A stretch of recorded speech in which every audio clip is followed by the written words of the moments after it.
and she's going to be leaving soon for a new professional opportunity. When she told me the news, my first reaction was, say it ain't so. But Dina had an offer she couldn't refuse. Next week, Dina Morris will join the U.S. Centers for Disease Control and Prevention as the agency's Washington director. Her new position, I have to admit, is perfect. It will allow her to combine her exceptional management skills, her deep understanding of public policy, and her strong commitment to public service in ways that will benefit America's families and businesses. I already know that Dina's going to do well because she's done so much for me, for my people of Illinois, and for our nation. There's one thing that really tells you a lot about Dina's commitment to public service and the public good.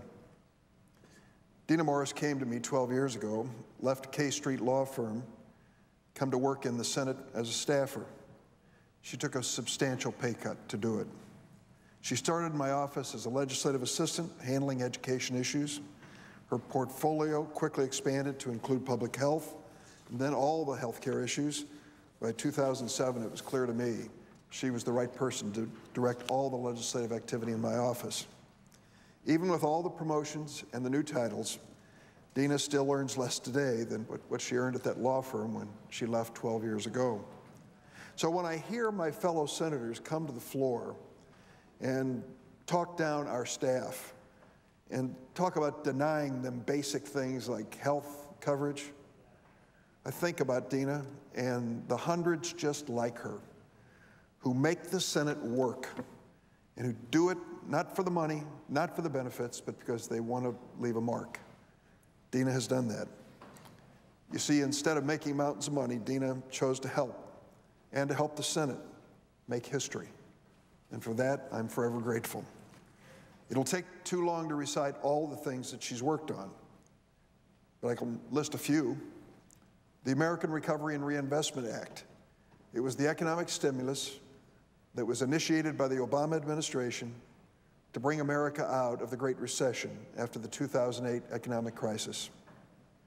Her work on the Affordable Care Act, which has brought affordable, reliable health care to 16 million Americans, including 800,000 people in my state of Illinois, and reduces the national deficit. Dina was my legislative director when Congress passed the first Wall Street Reform Act in 70 years. She helped steer legislation to cut the cost of student loans, to help save the American automobile industry, and to give the FDA at long last the authority to regulate tobacco. Her contributions extend beyond the historic law that she's helped pass. Probably her greatest contribution from a very selfish point of view is that Dina Morris assembled my team. She took the time to bring together an extraordinary group of bright, committed public servants, just like herself, that reflected my values, her values, and her work ethic. Lots of people think about Sunday morning as a time to kick back and relax. My staff, and Dina knows this personally, lives in fear of Sunday morning, because that's when I have the time to leisurely go through the newspapers and to watch television and to get on my cell phone and email my staff about all the new ideas I have for the coming week.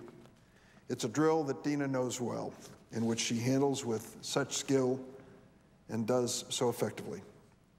I think it's her daily yoga practice that helps her to maintain her even keel.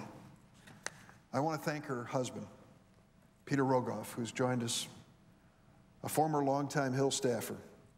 And I want to give special thanks to their kids, Niles, now in high school, and Lulu. It was about a year ago, about a year after Dina joined my staff, that she brought Niles and Lulu to the office for a Take Your Children to Work Day. They were about 6 and 4 years old at the time. So I met with all these kids from my staff members, and I said, have any questions? Niles raised his hand, and he looked at me and he said, how come my mom has to work so late? It was a funny moment and an embarrassing moment in a way, but I think Niles and Lulu know now what the answer is.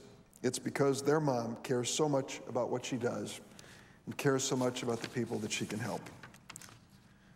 That's a bit of the story of Dina Morris's career. When she worked for that K Street law firm, she specialized in advancing legal and civil rights for people with disabilities and their families. She started that work just 3 years after the Americans for Disabilities Act became law. She was on the leading edge of one of America's great civil rights struggles. Two other things worth mentioning. Dina's first job in Washington, before the law firm, was working as an intern for her home state senator, Dick Lugar of Indiana. It was an unpaid internship, as most of them are.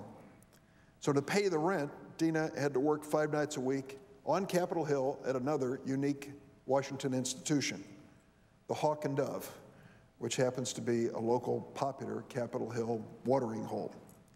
Finally, Dina is one of 6 children. Her dad's a Baptist minister.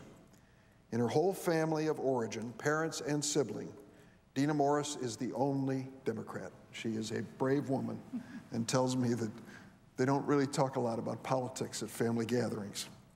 Her parents may not share her politics, but I know they share our pride in the work that she's done for America. So I have no doubt she'll continue to use her talent and energies to move our nation forward. Dina, thank you for your service. Mr. President, I'd like to ask that the remarks I'm about to be making be